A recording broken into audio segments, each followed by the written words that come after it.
Hello नमस्कार, जय हिंद साथियों। स्वागत करता हूं आपका यूट्यूब हर चीज के इस ऑनलाइन प्लेटफॉर्म में। दोस्तों, जैसे कि 16 तारीख से हमारे सीजी पुलिस का फिजिकल स्टार्ट होने वाला है, तो जब आप फिजिकल देने जाएंगे तो सबसे पहले आपका डॉक्यूमेंट वेरिफिकेशन होगा। उसके बाद आपका फ्लैट फुट, नॉक, नी, ये सारी चीजें चेक की जाएंगी। लास्ट में आपका फिजिकल होगा, जो पांचों इवेंट होने वाले हैं। तो सबसे पहले जो हमारी पहली सीढ़ी रहेगी वो डॉक्यूमेंट वेरिफिकेशन की रहेगी। तो क्या क्या डॉक्यूमेंट आपको अभी से तैयार कर लेने हैं, क्योंकि बाद में कोई दिक्कत ना हो, इसलिए आप डॉक्यूमेंट जो जो हम यहाँ पे बताएंगे वो सारे डॉक्यूमेंट आप तैयार करके अभी से रख लें। पहला पहला तो हमारा एडमिट कार्ड मोस्ट इंपॉर्टेंट है। एडमिट कार्ड हमारा 4 तारीख को आएगा। तो जब 4 तारीख को जब एडमिट कार्ड आ जाएगा तो आप एडमिट कार्ड का प्रिंट आउट वहां पे रख लीजिएगा। ठीक है, ये 4 तारीख को आपको मिल जाएगा। उसके बाद देखिए, आपके पास आईडी प्रूफ रहना चाहिए। आईडी प्रूफ में क्या आएगा, तो आधार कार्ड अगर आपके पास में है आधार कार्ड, ड्राइविंग लाइसेंस है ड्राइविंग लाइसेंस, या फिर वोटर आईडी है तो वोटर आईडी। इनमें से आप कोशिश करिए कि आधार कार्ड आपके पास रहे, या फिर आप 2 आईडी प्रूफ यहाँ पे लेके चले जाइएगा वहां पे। ठीक है। उसके बाद देखिए, आपके पास निवास प्रमाण पत्र होना ही चाहिए, कंपलसरी है, आपको निवास प्रमाण पत्र वहां ले ही जाना है। ठीक है।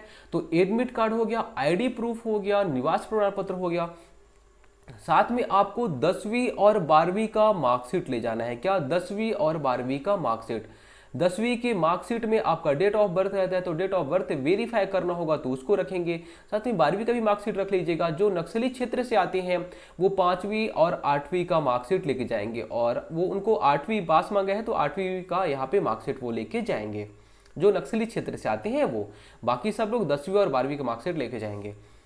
अगर आप SC ST या फिर OBC से आते हैं तो आपको जाति प्रमाण पत्र ले जाना है। क्या ले जाना है? कास्ट सर्टिफिकेट ले जाना है। और वो जो कास्ट सर्टिफिकेट रहेगा वो स्टेट वाला होना चाहिए। कहाँ का? स्टेट का, सेंट्रल का नहीं। इसके अलावा जब आपने सीजी पुलिस का फॉर्म भरा था तो उस टाइम पे प्रिंट का ऑप्शन आया रहा होगा, जो लास्ट में आता है। पूरा जब आपका जो एप्लीकेशन है वो सक्सेसफुल हो जाता है तो लास्ट में प्रिंट का ऑप्शन आता है। तो अगर मान लीजिए आपके पास में है तो उसे रख लीजिएगा। वैसे चेक नहीं करते हैं, फिर भी अपनी सावधानी के लिए इसको रख सकते हैं। ठीक है।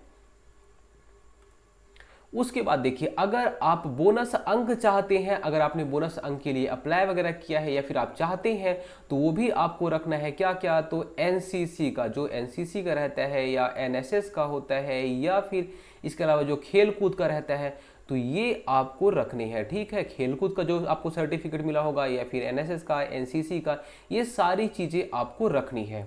ठीक है। भूलना नहीं है, अगर आप चाहते हैं कि आपको बोनस अंक मिले तो। और खेलकूद में भी कौन? जो नेशनल लेवल पे गेम खेले हैं उनकी बात हो रही है। ठीक है। उनको यहाँ पे बोनस अंक मिलेगा।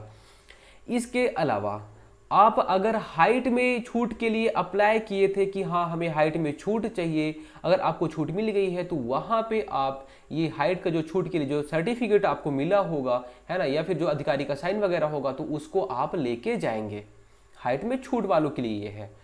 इसके अलावा आपके पास रोजगार पंजीयन का, क्या? रोजगार पंजीयन, जीवित रोजगार पंजीयन होना चाहिए। तो रोजगार पंजीयन आपको यहाँ पे ले जाना है। ठीक है, कि आप बेरोजगार हैं ये आपको बताना है वहां पे। ठीक है। तो रोजगार पंजीयन आपको ले जाना है, रोजगार।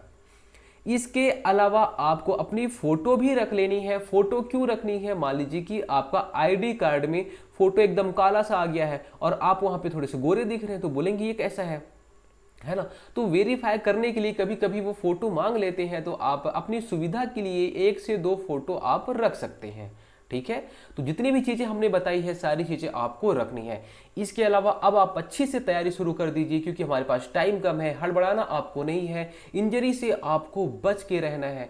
जो सबसे इंपॉर्टेंट है वो है इंजरी। तो इंजरी से हमें बच के रहना है। अच्छी डाइट रखिए और अच्छे से सोइए।